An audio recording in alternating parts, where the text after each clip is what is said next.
Bonjour mes élèves. Alors aujourd'hui on va parler d'une nouvelle leçon. C'est les applications de propagation rectiligne de la lumière. Mais avant ça, on va faire un petit rappel concernant la dernière séance. Alors, on a parlé de les milieux de propagation de la lumière. On a parlé de milieux transparents comme le verre, l'air, le vide, etc.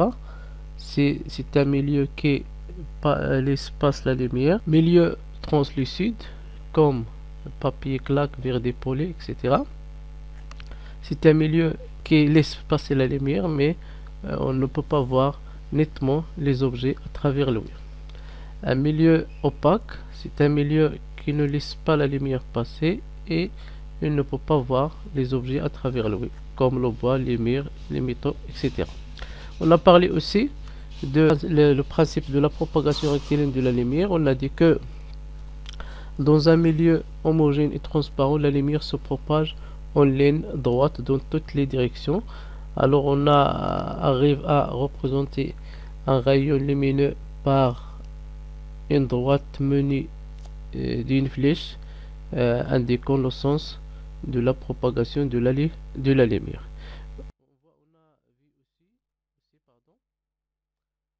On a parlé aussi de les faisceaux lumineux. On a trois faisceaux. Voilà. Le faisceau divergent et le faisceau convergent. Voilà. Et dernièrement, le faisceau parallèle ou bien cylindrique. Voilà. On a parlé aussi de la vitesse de la lumière. On a dit que la lumière se propage dans le vide et l'air avec une vitesse égale à 300 000 km par seconde, ou bien on peut dire 300 millions mètres par seconde. Et à cause aussi de les grandes distances qu'il existe dans l'espace entre les planètes, on parle d'une nouvelle unité de distance, c'est l'année-lumière. L'année-lumière, c'est la distance parcourue par la lumière pendant une année. On a trouvé que une année-lumière égale à 9,46 10 à la puissance 12 km. C'est ça. Voilà, c'était ce qu'on a vu dans la dernière leçon. Maintenant, on va parler de notre leçon d'aujourd'hui. Alors, on va commencer par cette situation. À la fin du Xe siècle, on connaissait déjà le phénomène de la chambre noire, puisqu'il avait été parfaitement décrit par la science arabe, et plus précisément par Ibn al-Haytham, qui appliqua le principe de la chambre noire pour expliquer la formation de l'image visuelle dans l'œil. Alors, comme question de départ, c'est quoi une chambre noire? Voilà. La chambre noire est une boîte opaque dont une face est translucide, c'est-à-dire soit en verre dépolé ou bien en papier glaqué ou bien autre chose, qui joue le rôle d'un écran et dont la face opposée est pressée d'un petit trou appelé sténopée, par lequel pénètrent les rayons diffusés par les objets extérieurs. Voilà l'image d'une bougie sur l'écran de la chambre noire. On observe ou bien on constate que l'image était renversée. Alors notre question, c'est comment peut-on expliquer l'image renversée obtenue? Alors pour répondre à cette question, on va faire cette expérience. Alors on va faire cette expérience. On place devant le sténopée de la chambre noire un corps lumineux AB. On va voir ici une simulation. Voilà. Alors regardez bien que les rayons lumineux se propagent en ligne droite pour former l'image A', B' qui est renversée. Alors on peut dire que on a obtenu une image A', B' renversée à cause de la propagation rectiligne de la lumière. Voilà. Alors on peut dessiner ce schéma. Voilà. Voilà un objet AB sans image A', B' qui est renversée sur l'écran de la chambre noire à cause de la propagation rectiligne de la lumière. Alors on a déjà dit que la chambre noir donne une image réelle et renversée de l'objet à cause de la propagation rectiligne de la lumière. On dit une image réelle parce qu'il se forme sur l'écran de la chambre noire. Un autre schéma ici, regardez bien, quelle est la différence entre les deux? Regardez bien, on constate que l'image A'B' dans le deuxième schéma est plus grande que l'image A'B' dans le premier schéma. À votre avis, pourquoi? Regardez bien, on constate ici, regardez, que la distance entre l'objet et la chambre noire, c'est-à-dire le sténopé, est plus petit que celle qui est entre l'objet ici et le sténopé de le premier dessin. Alors, ici on peut dire que la taille de l'image dépend de la distance entre l'objet et le sténopé, de telle façon que l'image augmente si cette distance diminue. Un autre dessin, regardez bien, un schéma. Regardez ici qu'on a une image A'B' plus grande que le deuxième et le premier. Est-ce qu'à cause de la distance entre la chambre et l'objet? Non, on a la même distance, mais à cause de la distance entre le sténopé et l'écran, c'est-à-dire la longueur de la chambre noire. Ici, la longueur de la chambre noire est plus grande, alors la taille de l'image est aussi plus grande. Alors on peut dire que la taille de l'image dépend de la distance entre le sténopé et l'écran de la chambre noire. L'image augmente si cette distance augmente. On peut parler aussi de le diamètre de sténopé. Ici, si l'image devient plus nette, si ce diamètre est plus petit, c'est-à-dire si le diamètre, c'est-à-dire si le sténopé est plus petit, l'image elle devient plus nette. Mais si elle est grande, on va voir une grande image mais n'est pas claire. Voilà. Alors aujourd'hui, on va parler de l'application de propagation rectiligne de la lumière. On a parlé de la chambre noire, on a donné la définition. Et voilà un dessin significatif à la chambre noire. Et on a dit aussi que la chambre noire donne une image réelle et renversée de l'objet à cause de la propagation rectiligne de la lumière. Et on a dit aussi que la taille de l'image dépend de trois facteurs: la distance entre l'objet et le sténopé, la distance entre le sténopé et l'écran, et le diamètre de sténopé. Voilà. Maintenant, on va parler d'autre chose. On va baser sur cette situation. Le théâtre d'ombre consiste à projeter sur un écran des ombres produites par des silhouettes que l'on interpose dans le faisceau lumineux qui éclaire l'écran. Alors, notre question: comment se forment ces ombres? Alors, pour répondre à cette question, on va parler premièrement si on a une source ponctuelle, une source de lumière ponctuelle est une source de dimension assez petite pour être considérée comme un point lumineux. On va voir ici simulation. Voilà. On revient ici. Voilà, source de lumière verte. La source ici, et on peut le considérer comme un point. Voilà une balle et voilà l'écran. Regardez bien. Voilà.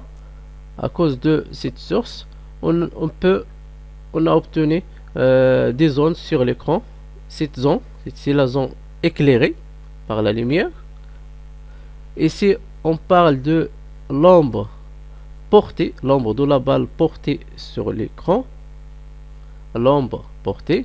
Et ici, on parle de l'ombre propre d'objet ou bien de la balle. Et entre les deux, c'est-à-dire l'ombre portée et l'ombre propre, on parle de la zone d'ombre ou bien le cône d'ombre. Voilà. Très bien. Alors ici, on peut dire qu'on a trois zones.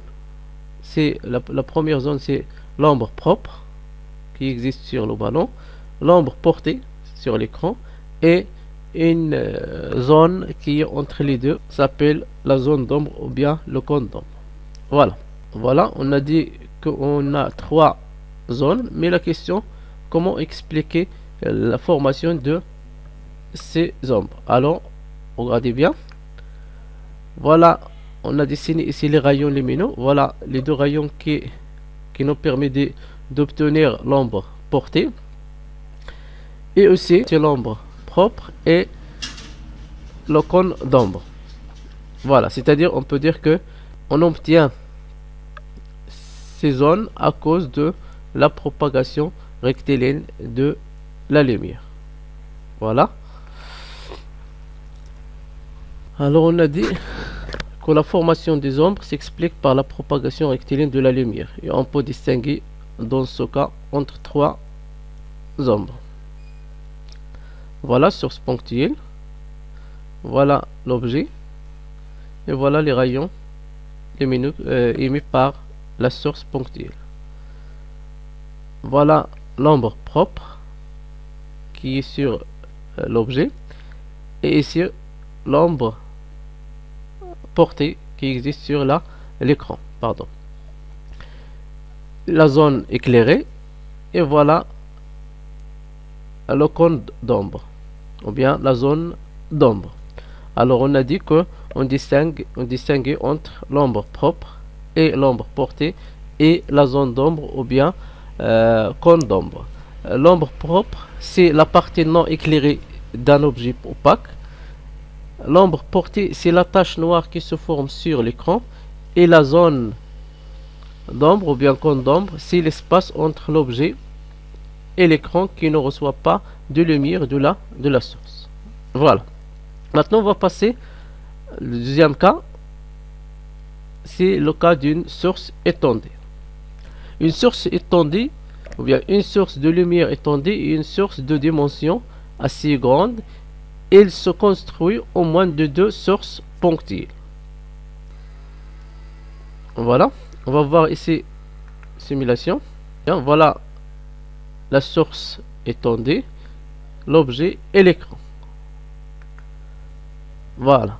Alors, on peut parler ici de l'ombre portée, la voilà, et l'ombre propre qui existe sur l'objet, et voilà le cône d'ombre qui existe entre l'écran et l'objet. On a ici une zone qui est un peu éclairée, qu'on appelle pénombre, et ici on parle de le cône pénombre, c'est l'espace qui est un peu éclairé entre l'objet et l'écran.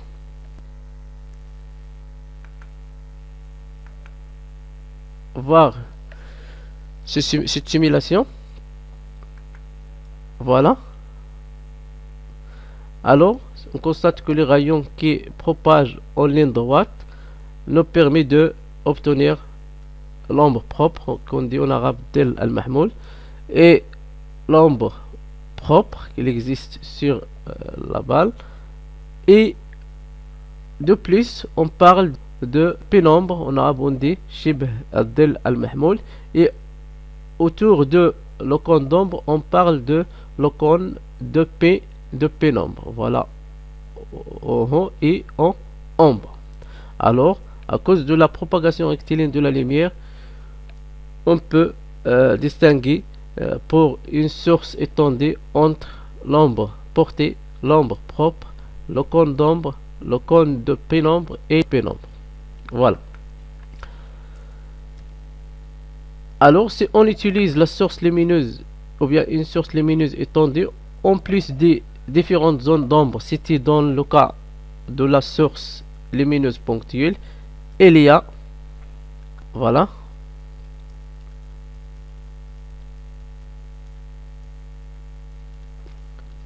il y a pénombre et cône de pénombre. Alors, le pénombre, c'est la zone peu éclairée qui entoure l'ombre portée, et la zone de pénombre, ou bien le cône de pénombre, c'est l'espace peu éclairé entre l'objet et l'écran. Si un observateur, si on suppose qu'un observateur situé, ou bien il existe dans l'ombre portée, est-ce qu'il peut voir la lumière de la source utilisée? Forcément non, parce qu'il est dans une zone où il existe l'obscurité.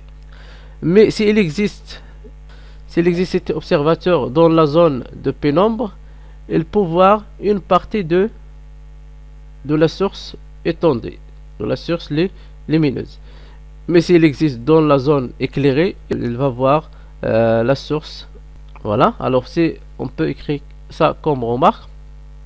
Si un observateur est placé dans la zone éclairée, il voit la source en entière, c'est-à-dire totalement. S'il existe dans la zone de l'ombre portée, il ne voit pas la source. S'il existe dans la zone de pénombre, il ne voit qu'une partie de la source.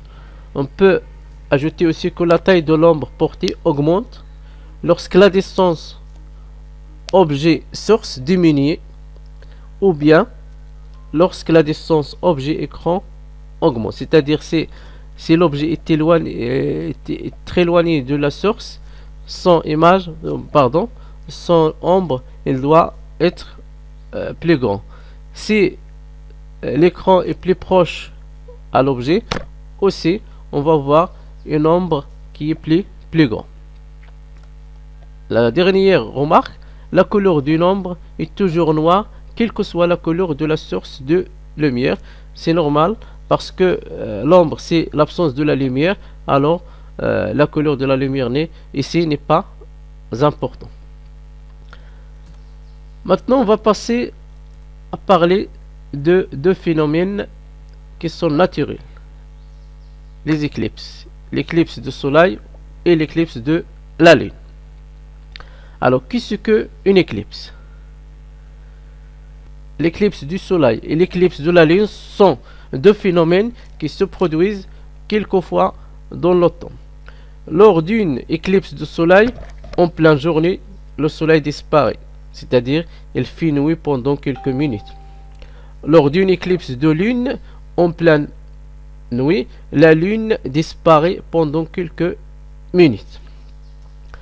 On va voir une vidéo pour l'éclipse du soleil. Voilà. Ici on parle de l'éclipse du soleil. C'est la disparition du soleil en pleine journée. Pour la lune,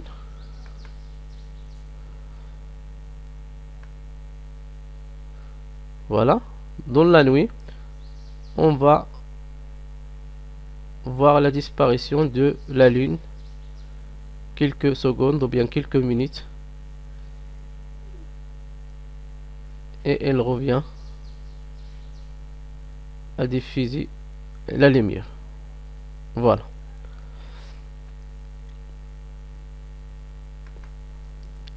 Alors, comment expliquer ces deux phénomènes? Alors, on va commencer par l'éclipse du soleil. Voilà. Quand on parle de l'éclipse du soleil, on trouve que le soleil et la lune et la terre sont alignés. Voilà, sont alignés. Et ici, on peut parler de l'éclipse totale et l'éclipse partielle. Par exemple, pour un observateur qu'il existe ici c'est dans la zone d'ombre portée de la lune sur la terre ici comme l'écran. Pour cet observateur, il ne voit rien, c'est-à-dire il ne voit pas le soleil, c'est-à-dire ici on parle de l'éclipse totale. Mais pour un autre observateur qu'il existe ici dans le pénombre, il va voir une partie du soleil, c'est-à-dire on parle de l'éclipse partielle. Mais pour un autre observateur qu'il existe ici dans la zone éclairée, il va voir le soleil totalement. Alors on peut expliquer le phénomène de l'éclipse du soleil à cause de la propagation rectiligne de la lumière. Alors l'éclipse du soleil, l'éclipse solaire du soleil se produit quand le soleil et la lune et la terre sont alignés et la lune se trouve entre eux, c'est-à-dire entre la terre et le soleil. Voilà la terre, voilà la lune qu'il existe entre les deux, et tous les trois sont alignés. Et voilà, on ne parle pas de l'éclipse, soit dans la zone éclairée ou bien donne l'ombre propre de la Terre. L'éclipse partielle dans les zones ou bien dans les régions où il existe le pénombre, et l'éclipse totale dans la zone de l'ombre portée de la Lune sur la Terre. Alors, pour un observateur placé à l'ombre portée de la Lune sur la Terre, elle va observer une éclipse totale. Pour un observateur placé à la pénombre de la Lune sur la Terre, observe une éclipse partielle. Pour l'éclipse de la Lune, une éclipse de la Lune, on peut parler de l'éclipse de la Lune quand la Lune elle se trouve dans le cône d'ombre de la Terre. On peut parler aussi ici de l'éclipse de la Lune totale dans cette position et partielle, c'est-à-dire quand la Lune existe ou bien se trouve dans le pénombre terrestre. On va voir un vidéo ou bien une simulation. Regardez ici le Soleil, la Terre, la Lune. Voilà. Ici, la Lune, il existe dans le cône d'ombre. Alors, on parle de l'éclipse totale. Et quand la Lune se trouve dans le pénombre, on parle de l'éclipse partielle. Alors, l'éclipse lunaire ou bien l'éclipse de la Lune se produit quand le Soleil et la Lune et la Terre sont alignés. Et la Terre se trouve entre eux, c'est-à-dire entre entre la Lune et le Soleil. C'est-à-dire que la Lune se trouve dans le cône d'ombre de la Terre. Le dessin qui représente ça. Alors voilà, le Soleil, la Terre, la Lune, ils sont alignés. La Terre, elle est entre le Soleil et la Lune elle se trouve dans le cône d'ombre de la Terre. Alors notre leçon est terminée. On va partir à quelques exercices. Application 1. Répondre par vrai ou faux. La chambre noire donne une image droite, c'est-à-dire non renversée. Est-ce que ça vrai ou bien faux? Exactement faux. La taille de l'image obtenue par la chambre noire augmente lorsque la distance objet sténopé diminue. C'est vrai.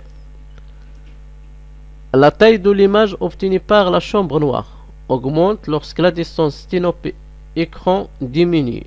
Faux. L'éclipse se produit lorsque la Terre est entre le Soleil et la Lune. Faux, parce que l'éclipse, ici on parle de l'éclipse de Soleil. Il faut ajouter ici de Soleil. L'éclipse de Soleil se produit lorsque la Terre est entre le Soleil et la Lune. Faux. On observe une éclipse totale si on a dans l'ombre portée de la Lune sur la Terre. Oui. Toujours on parle ici de éclipse du Soleil.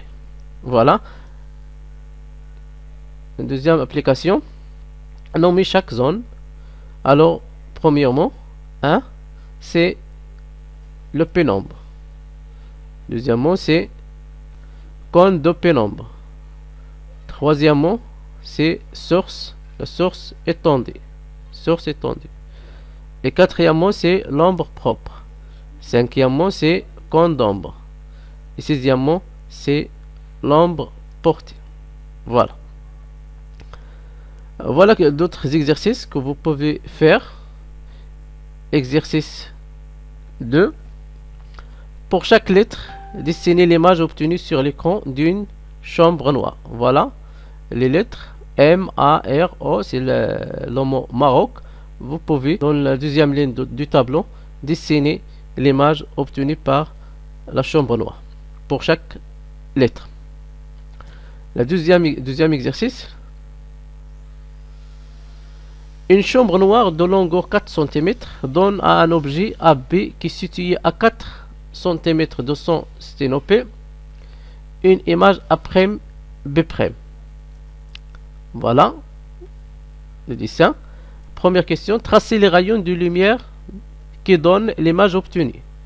La deuxième question, dessiner le schéma et retracer les rayons de lumière dans les cas suivants. Premier cas, si on rapproche l'objet de la chambre en 1 cm. Deuxième cas, si on diminue la longueur de la chambre noire de 1 cm.